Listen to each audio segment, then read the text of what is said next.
Така, взехме бронята от Карко и сега е време да разберем дали сама ще мога да я сложа. Тук ви показвам, че навсякъде има табели за Карко и ето как ме чакаше бронята. Искам само да кажа, че това е първият ни опит за влог. Така че ако сме изпуснали някой кадър, не ме съдете. Сега ще ви покажа как изглежда бебка преди смяната на бронята. Защото една баба ме удари на магистралата и всеки, който има 90 единица, знае, че броня е трудно да се намери, и то пък емкова, и то пък същия цвят, и да има дъвки за парк. Абе, сложна работа като цяло. Ето как изглежда колата преди да сменим. Тук един стълб ме удари, докато връщах назад. Тази страна не се личи толкова, ама от другата. И ето го. Тук трябва да има болче, евентуално. Така с напипване. И въртим на къде въртим? Защото ето така ми е по-лесничко.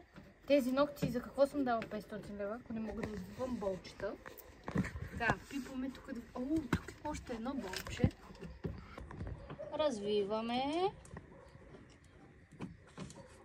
И както ви казах, с тези ногти за толкова пари, които дадох, поне ни болчета трябва да мога да развивам без... Това как се казва? Кое? Как се казва? Гидор? Без това гидор, защото и то не знам как се казва. Вече са ми мръсни ръцете, мога да кажа, че сама съм си сменила бронята.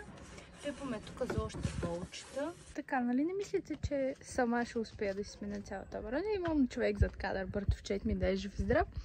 Той оправя всичките, но сега ще ви покажа нещо, което видяхме в клипче в YouTube. Ако ви се налага да сменяте такава броня и вие да знаете, да не се чудите като нас. Ето тук има едно капаче и едно болче. И сега бронята трябва да излезе. Така казва този в клипчето. Не знаем дали излиза още. Излиза ли? Так, готово. Да знаете колко е лесно. Така, сега братовчет ми маха парктрониците от едната броня. Май слага от другата, не знам, не разбирам, не пипам, защото аз ако ги пипна, сигурно като връщам назад, ще чуя само пиу. Или няма да се чува, друг вариант няма.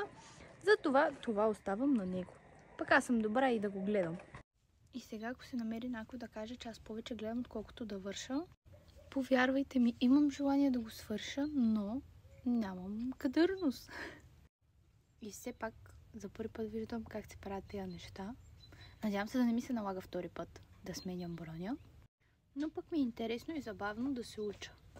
И братовчет ми винаги е на помощ. Така от гледане разбрах, че първо се поглежда как е там, после се прави тук, но на мен ми изглежда сложно и за това така и сега, понеже няма кой да ни снима, той до намества от там, аз държа от тук, не е само за присъствие.